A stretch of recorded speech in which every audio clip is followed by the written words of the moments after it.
하늘에 계신 우리 아버지여, 저희 합심하여 드리는 기도를 들어 주시옵소서. 이 땅을 고쳐 주옵소서. 예수님의 이름으로 기도드려옵나이다. 아멘.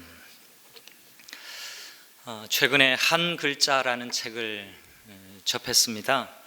소중한 것들은 다 한 글자로 되어 있다라고 이 책은 말하고 있는데요, 예를 들면 이겁니다. 꿈, 옷, 잠, 돈, 시, 이것 말고 수백 개의 단어가 한 글자로 이루어졌는데 그 한 글자가 굉장히 우리 삶에 소중한 것들이라는 것을 이 책은 이야기하고 있습니다.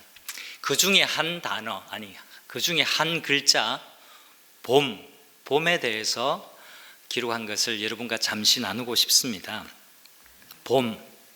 봄에게 배울 점, 그것은 햇볕을 초대하는 능력도 아니고 시냇물을 다시 흐르게 하는 능력도 아니고 새싹을 틔우는 능력도 아니고 개구리를 튀어나오게 하는 능력도 아니다.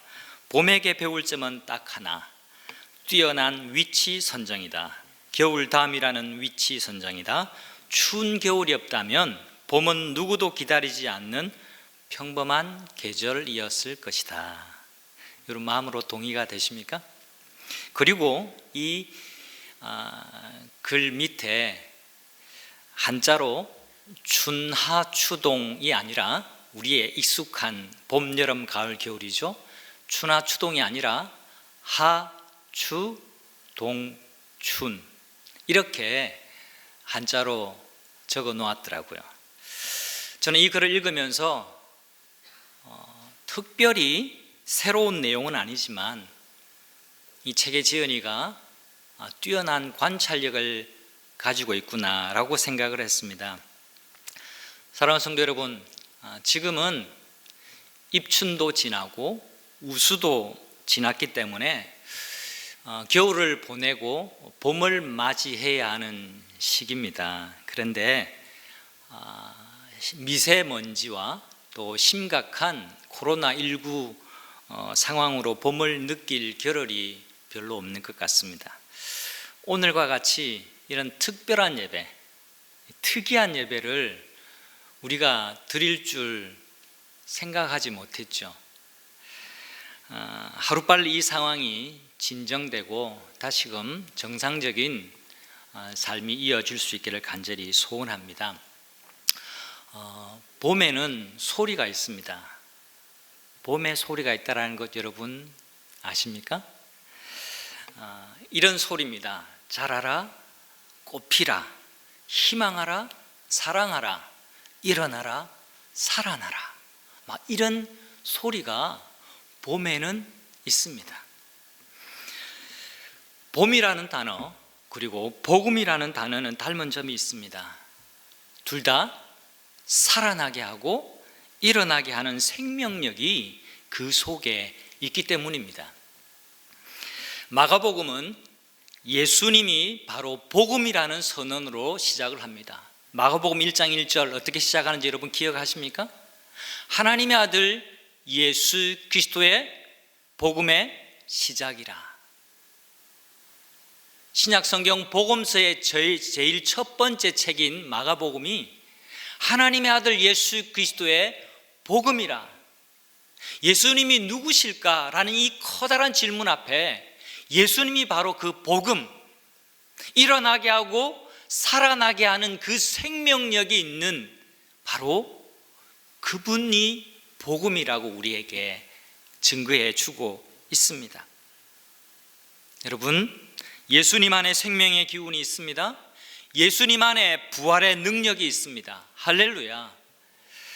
여러분, 마가복음 5장은요 인생의 혹독한 겨울을 만난 사람인 야이로의 딸과 또 12년 동안 혈유병을 앓던 여인에게 인생의 봄을 선물하시는 예수님을 우리에게 보여주고 있습니다. 아팠지만 일어나는 이야기, 죽었었지만 다시 살아나는 이야기를 우리에게 전해주고 있습니다. 피어나고 희망하고 살아나고 일어나는 이야기입니다. 그래서 복음입니다. 이 복음 이야기에서 이 마가복음 5장에 등장하는 이들이 어떻게 일어났는지를 주목해 보고자 합니다. 첫 번째, 이들은 말씀, 생명의 언어를 듣고 일어납니다.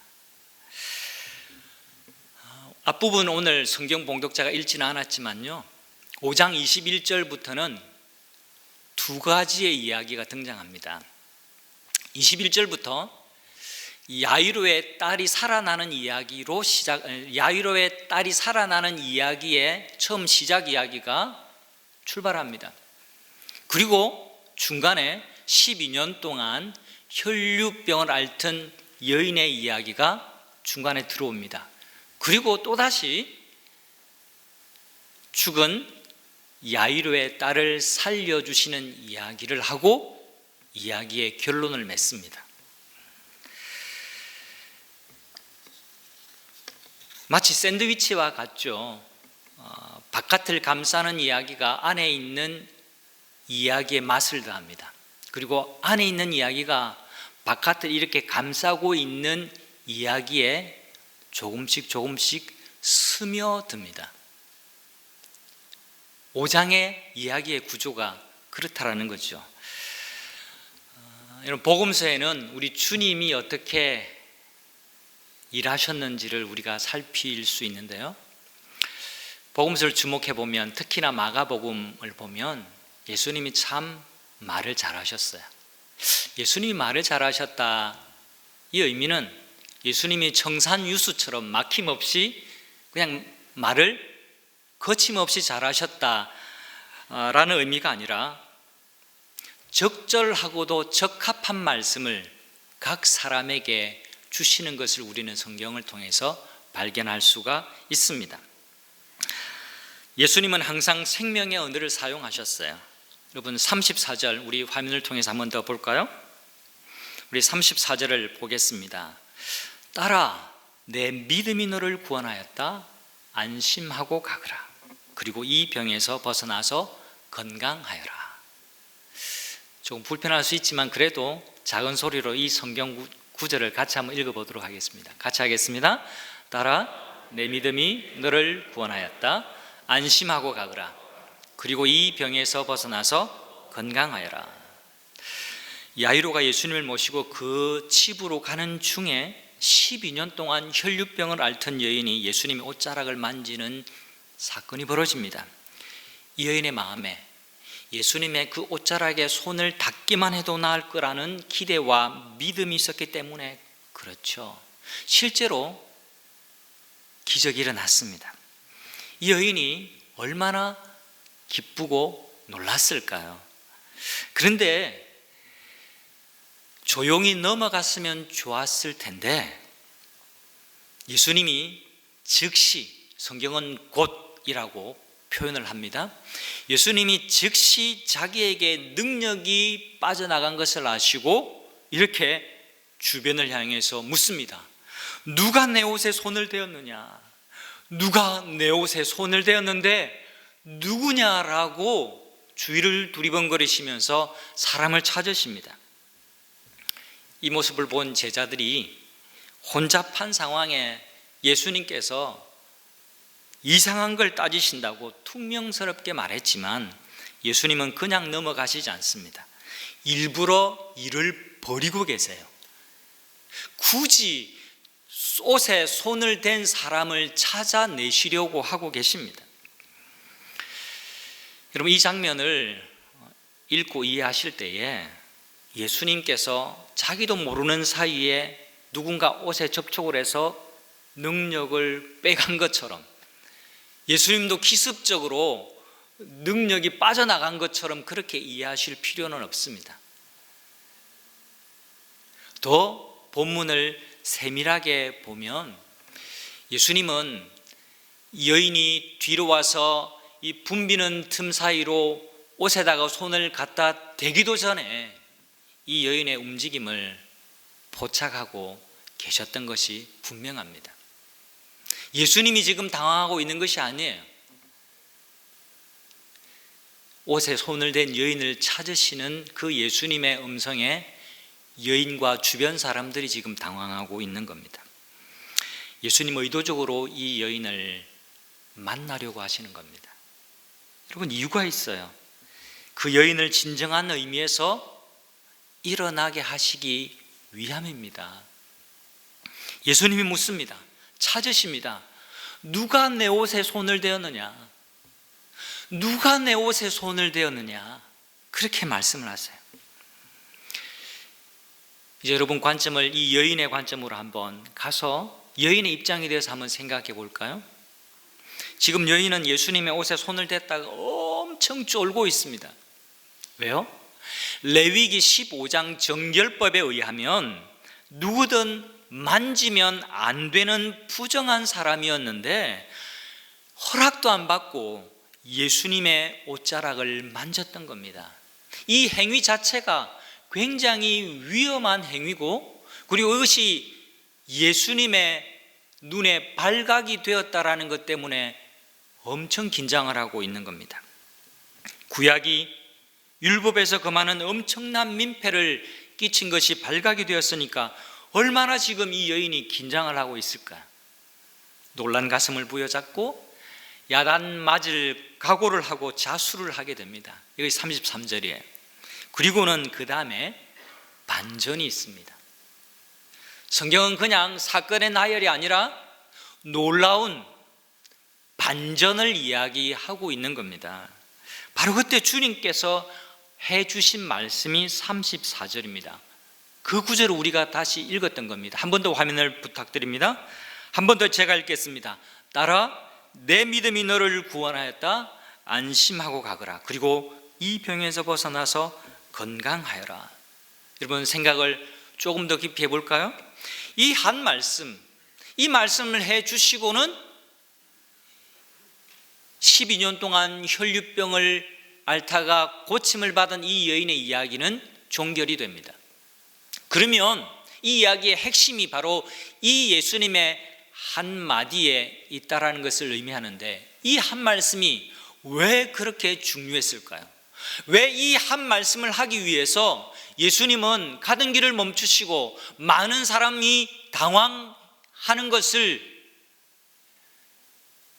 괴념치 않으시고 누가 내 옷에 손을 대었다라고 굳이 그 당사자를 찾으셨을까요?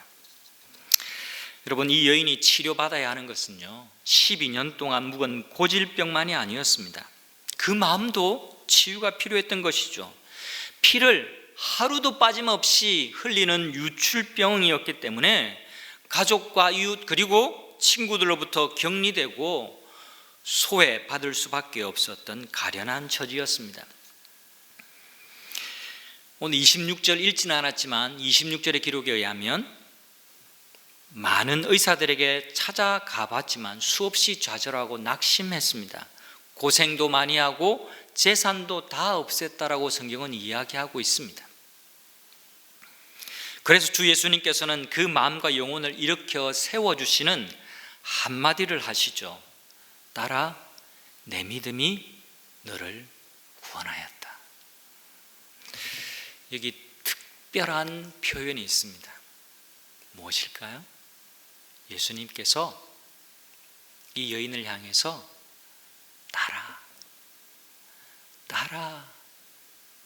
따라 내 믿음이 너를 구원하였다라고 말씀해 주는 겁니다. 여러분, 복음서를 다 뒤져 봐도 예수님께서 어떤 여인을 만나셨을 때에 그 여인을 향해서 따라 하고 부르신 적이 여기 한 곳 외에는 없습니다. 그러면 왜 여기서 예수님은 이 12년 동안 혈류병에 묶여있던 여인을 향해서 이제 예수님의 옷자락을 만지고 나아서 돌아가려고 하는 그 여인을 불러 세워서 왜 이 여인에게 따라 내 믿음이 너를 구원했다, 이제 안심하고 가거라, 이제 건강하게 살아라, 왜 이 말씀을 해주고 계실까요? 이야기 속에서 그 단서를 우리는 찾을 수가 있습니다. 본문의 이야기는 설명을 드린 대로 야이로의 딸을 고치는 이야기. 야이로가 예수님께 찾아와서 간곡하게 예수님의 발 앞에 엎드려서 부탁하는 장면으로 시작을 합니다. 야이로가 뭐라고 젊은 랍비 예수님 앞에서 간곡하게 간청을 하고 있습니까? 예수님, 내 딸이 죽게 되었습니다. 내 딸에게 오셔서 손을 얹으시고 고쳐주세요. 살려주세요. 예수님, 내 딸을 살려주세요. 내 딸을.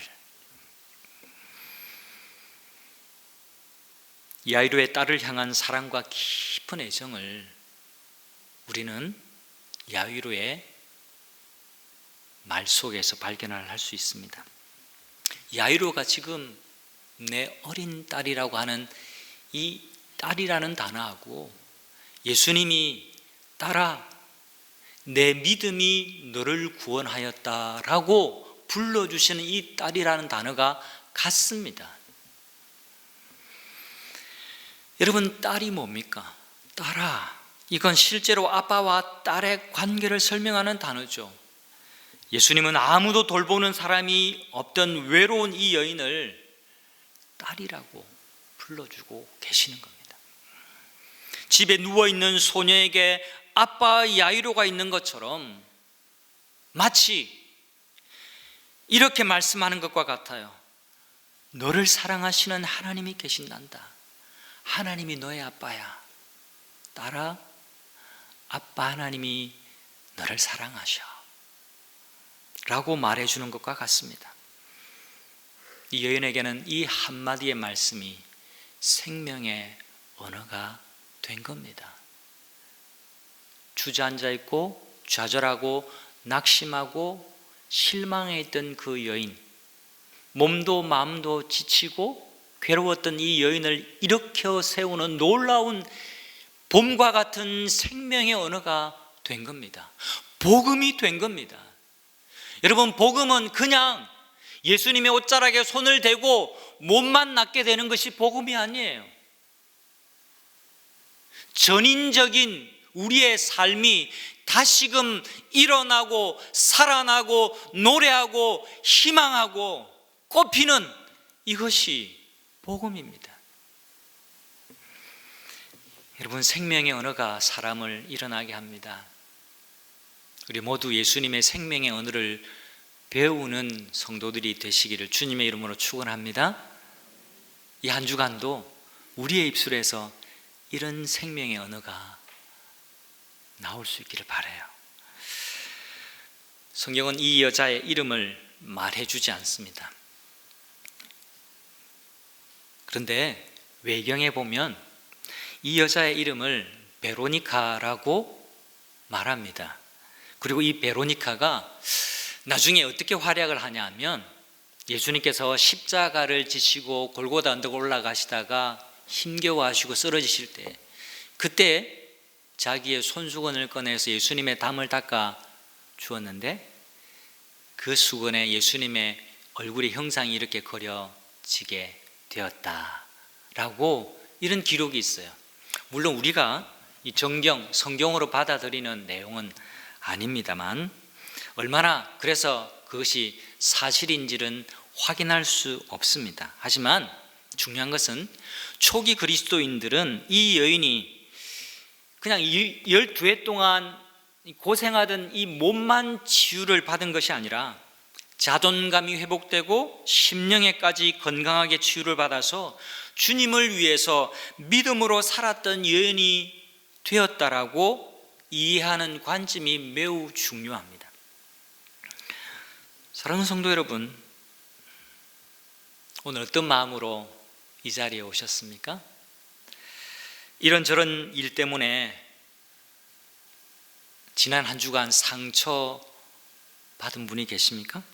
여기 등장하는 여인처럼 지금 여러분의 삶이 말할 수 없는 이유 때문에 속으로 피를 철철 흘리면서 살아가는 분이 혹시 이 자리에 계십니까? 남들이 다 이해하지 못해도 알지도 못하는 그 짐을 지고 살아간다라고 외로움을 느끼는 분이 이 자리에 계십니까? 여러분, 생명의 언어로 우리를 일어나게 하시는 주님께 귀를 기울이는 은혜가 우리 모두의 있기를 주님의 이름으로 축원합니다. 우리 주 예수님께서는요, 오늘도 우리에게 일어나게 하는 말씀을 주십니다. 주님의 말씀은 항상 우리의 영혼에게 부드럽지만 힘있게 말씀하십니다.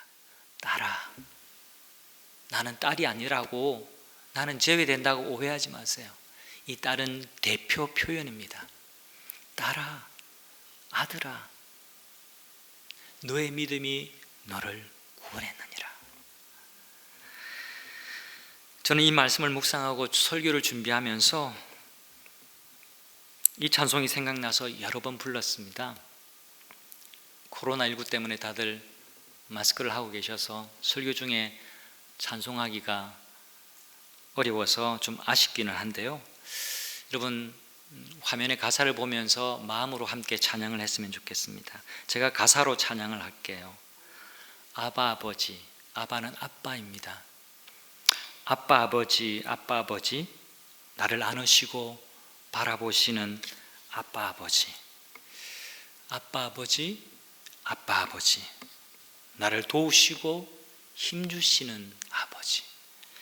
주는 내 마음을 고치시고 볼 수 없는 상처 만지시네. 나를 아시고 나를 이해하시네. 나를 아시고 나를 이해하시네. 내 영혼 새롭게 세우시네. 내 영혼 새롭게 일어나게 하시네. 할렐루야. 이런 은혜가 우리 모두에게 있기를 축원합니다. 성도 여러분, 주님 옷자락만 만지고 돌아갈 요량으로 여기 앉아 계시는 분이 혹시 계시나요? 지금 내가 당면한 문제 해결에만 집중하면 반드시 실망할 수 있습니다. 주님의 말씀, 그 생명의 언어가 내 마음에 접촉되어야만 합니다. 주님 내 마음을 아시고 읽어주시고 헤아려 주십니다. 부드러운 주님의 말씀이 여러분의 귓가에 들리기를 소원합니다. 말씀을 듣고 큐티책을 펼쳐서 묵상을 할 때, 또 일상을 살아갈 때에 성령님이 여러분에게 속삭여 주시는 그 생명의 언어가 있습니다. 분명히 있습니다. 여러분의 귀를 여시고 마음을 열어서 주님의 그 생명의 언어를 듣기 원하기만 한다면, 오늘날도 우리 주님은 우리에게 생명의 언어로 우리를 일으키시고 살리실 수 있습니다. 주 예수님의 생명의 언어, 말씀으로 일어나는 한 주간이 되시기를 간절히 소원합니다. 한 가지 더 살펴보고 싶은 것은요, 믿음으로 이들이 일어났다라는 겁니다. 다시 야이로의 이야기를 살펴볼까요? 35절은 이렇게 전합니다. 예수께서 말씀을 계속하고 계시는데 누구랑요? 혈류병 걸렸던 이 여인과 노중에 말씀을 계속하셨습니다. 시간이 얼마나 지났는지는 모르겠습니다. 그런데 야이로가 느끼는 시간은 엄청 길었습니다. 왜요? 집에는 죽어가는 딸이 있기 때문에 그렇죠. 자, 예수께서 말씀을 계속하고 계시는데 회당장의 집에서 사람들이 와서 회당장에게 말하였다. 따님이 죽었습니다. 이제 선생님을 더 괴롭혀서 무엇하겠습니까? 야이로는 예수님께 찾아와서 간구했습니다. 그리고는 간신히 예수님의 마음을 얻어서 모시고 가는 중이었습니다. 그런데 혈유병 걸렸던 여인이 예수님의 옷가를 만지고, 또 예수님이 그 여자가 어디에 있는지 찾으시고, 막 이런 혼란스러운 상황, 예상치 못한 일들이 야이로의 인생에 끼어들어오게 된 거예요. 더군다나 예수님은 이 여인이 고침을 받았음에도 불구하고 서두르는 기색이 보이지가 않습니다. 그게 35절의 기록이죠. 예수께서 말씀을 계속하고 계셨다. 무슨 말씀을 했는지는 모르겠어요. 그런데 야이로의 입장에서 볼 때는 서두르시지 않아요. 지금 마음이 급한데 예수님은 관심이 딴 데 가 있는 것 같아요. 야속하게 느껴지기도 합니다. 왜 예수님은 이 다급한 상황에서 이 여인과 긴 대화를 하셨을까요? 이유가 있습니다. 그 이유는 그 여인에게 있는 게 아니에요. 그 이유는 바로 야이로에게 있는 겁니다. 단순히 딸의 병만 고치기를 목적 삼고 예수를 찾은 회당장에게 더 큰 믿음을 주시기 위함이었습니다. 야이로의 집에서부터 온 사람들이 더 이상 이제 예수님을 모셔올 필요가 없겠습니다. 이제 선생님을 괴롭게 할 필요가 없겠어요. 야속하게 이렇게 말합니다. 예수님이 모든 상황을 지켜보고 계십니다. 이렇게 말할 때 예수님께서 야이로의 눈을 바라보면서 이렇게 말씀을 하시죠. 여러분 화면을 보시고 역시 한번 같이 읽어보겠습니다. 함께 합니다. 예수께서 이 말을 곁에서 들으시고 회당장에게 말씀하셨다. 두려워하지 말고 믿기만 하여라. 두려워하지 말고 믿기만 하여라. 여러분, 여기 예수님께서 믿기만 하여라 라고 말씀을 하시는데요, 여기 이 말씀에서 중요한 단어가 믿음이라는 단어입니다. 이 36절에서 이 믿음이라는, 믿기만 하라라고 말할 때 이 믿음이라는 단어는 현재 시제입니다. 시제가. 그리고 현재 명령형으로 야이로에게 말씀하는 겁니다. 믿기만 하라. 두려워하지 말고 믿기만 하라. 더 쉬운 말로 표현하면, 야이로야, 너 계속 믿으라. 너 믿음을 가지고 나에게 찾아오지 않았니? 이 상황이 좀 조급하게 느껴져도 너 계속 믿으렴. 계속 믿어야 돼. 야이로야, 계속 믿어야 돼. 너 혈류병, 여인의 그 병, 그 고질병이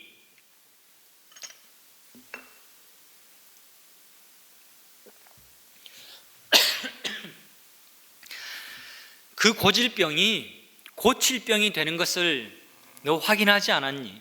너 보지 않았니? 계속 믿어라. 여러분, 이것이 중요합니다. 많은 경우 우리는 우리의 한계를 정해놓고 하나님께 구합니다. 하나님, 3개월은 제가 기다릴 수 있습니다. 하나님, 오늘부터 제가 100일 들어갑니다. 100일요. 아시죠? 하나님 100까지 세실 수 있죠? 하나님, 오늘 97일 기억하시죠? 3일밖에 안 남았어요. 하나님, 그때까지는 제가 참아보겠습니다. 여러분, 이런 태도로 기도할 때가 얼마나 많은지 모릅니다.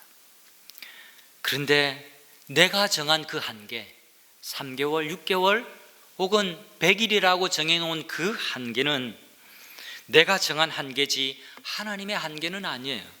하나님에게는 한계가 없습니다. 하나님의 생각은 항상 우리의 생각보다 높습니다. 우리의 생각보다 옳습니다. 야이로가 계속해서 믿으라는 말씀을 어떻게 받아들였을까요? 본문 속에서 우리는 답을 발견해야 됩니다. 야이로가 현재 시제, 현재 명령형으로 믿기만 하라고 말씀하신 예수님의 말씀을 어떻게 받았습니까? 믿음으로 받았습니다. 계속 믿었습니다. 어떻게 할 수 있나요? 딸이 죽었다라는 말을 듣지만 계속해서 예수님을 집으로 모시고 갑니다. 그 35절 그 자리에서 모든 것을 종결하지 않았습니다. 이야기는 더 진행이 됩니다. 자기 집으로 모시고 갑니다. 이미 딸이 죽었지만 딸이 있는 방으로 모시고 갑니다. 그리고 예수님의 생명의 언어를 듣습니다. 달리다 굼, 달리다 굼. 이 달리다 굼이 우리 모두를 향한 주님의 생명의 언어가 되기를 축원합니다. 여러분, 딸이 죽었다라는 말을 듣지만 계속해서 예수님을 집으로 모시고 가는 이 야이로의 모습에서 우리가 배울 필요가 있습니다. 그리고 이 야이로는 그렇게도 사랑하던 딸을 다시금 예수님의 손으로부터 돌려받습니다. 성도 여러분, 믿음이 무엇인지 바른 이해가 필요한데요, 믿음의 핵심은 믿음의 대상이지 열심이 아닙니다.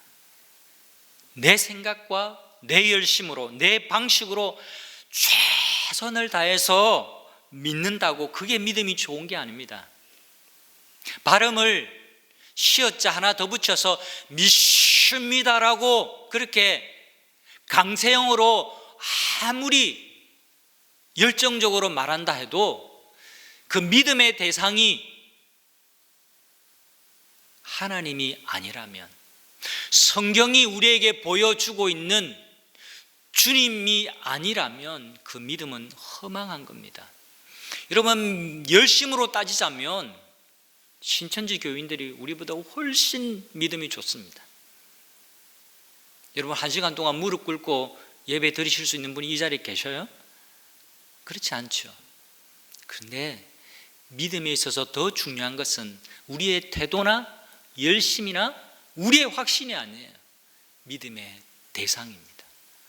누구를 믿으며 우리가 믿는 그 믿음의 대상이 정말 우리를 사랑하는 분인지, 우리를 구하시는 분인지, 생명의 주님이신지, 부활을 선물해 주시는 분인지, 그것이 중요한 것이죠. 하나님을 창조주요 구원자시요 나의 주인임을 인정하고 내 인생을 맡기는 것이 중요합니다. 죄송합니다. 오늘따라 마른 기침이 계속 나네요. 여러분은 다 마스크하고 계시고 저 혼자 안 하고 있어서 상대적인 것도 있는 것 같아요.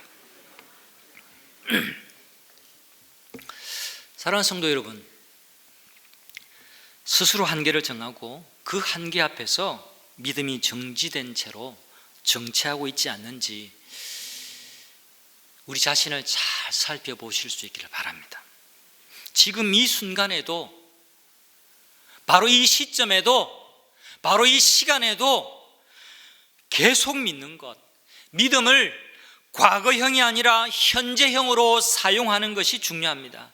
주님은 오늘날에도 우리에게 말씀해 주고 계십니다. 두려워하지 말고 믿기만 하여라. 계속 믿으라. 네가 가지고 있는 그 믿음을 과거형이 아니라 현재형으로 붙들고 사용하고 그 믿음대로 살아라. 그렇게 우리에게 말씀해 주고 계십니다. 오늘 설교를 소중한 것은 한 글자로 되어 있다라는 것으로 시작을 했습니다. 이제 설교를 믿음이라는 한 단어를 설명하는 것으로 마치려고 합니다. 믿음, 여러분 믿음을 어떻게 이해를 하고 계시나요? 믿음이라는 단어 말입니다. 다석 유영모 선생님은요, 믿음이라는 이 말을 우리말로 이렇게 해석을 했습니다. 밑, 아래 밑 말입니다. 밑에서 나는 소리, 믿음, 밑소리라 그렇게 해석하고 설명을 해 주셨습니다. 내 존재의 가장 깊은 바닥에서 올라오는 소리, 그 소리가 믿음이라는 겁니다. 야이로와 혈유병 여인의 바닥에서 나는 소리, 밑소리는 고쳐주십시오, 살려주십시오, 일어나게 해주십시오였습니다. 그 밑소리 때문에 주님 뒤로 와 옷가라도 만져야 되겠다라는 결단을 합니다. 이 밑소리 때문에 자기 딸이 죽었다라는 소식을 듣지만 예수님을 그대로 모시고 죽은 딸에게로 발걸음을 멈추지 않습니다. 이 밑소리가 믿음이 된 것이고 그 믿음으로 주 예수님께 나아갔습니다. 그리고 일어나게 되었습니다. 성도 여러분, 여러분의 밑소리가 무엇인지 이 시간 귀를 기울여 보시기를 바랍니다. 여러분 존재 바닥에서부터 나오는 그 밑바닥의 소리가 무엇입니까? 만약에 죽겠다, 미치겠다, 못 살겠다, 괴로워 죽겠다가 우리 존재의 밑바닥 소리가 되지 않기를 간절히 바랍니다. 만약에 그런 소리가 여러분의 귀에 들린다면 그런 소리를 멀리 내보내시고 고쳐주십시오. 살려주십시오. 일어나게 해 주십시오. 이런 밑소리로 하나님께 더 가까이 나아가는 모든 성도님이 되시기를 우리 주님의 이름으로 축원합니다.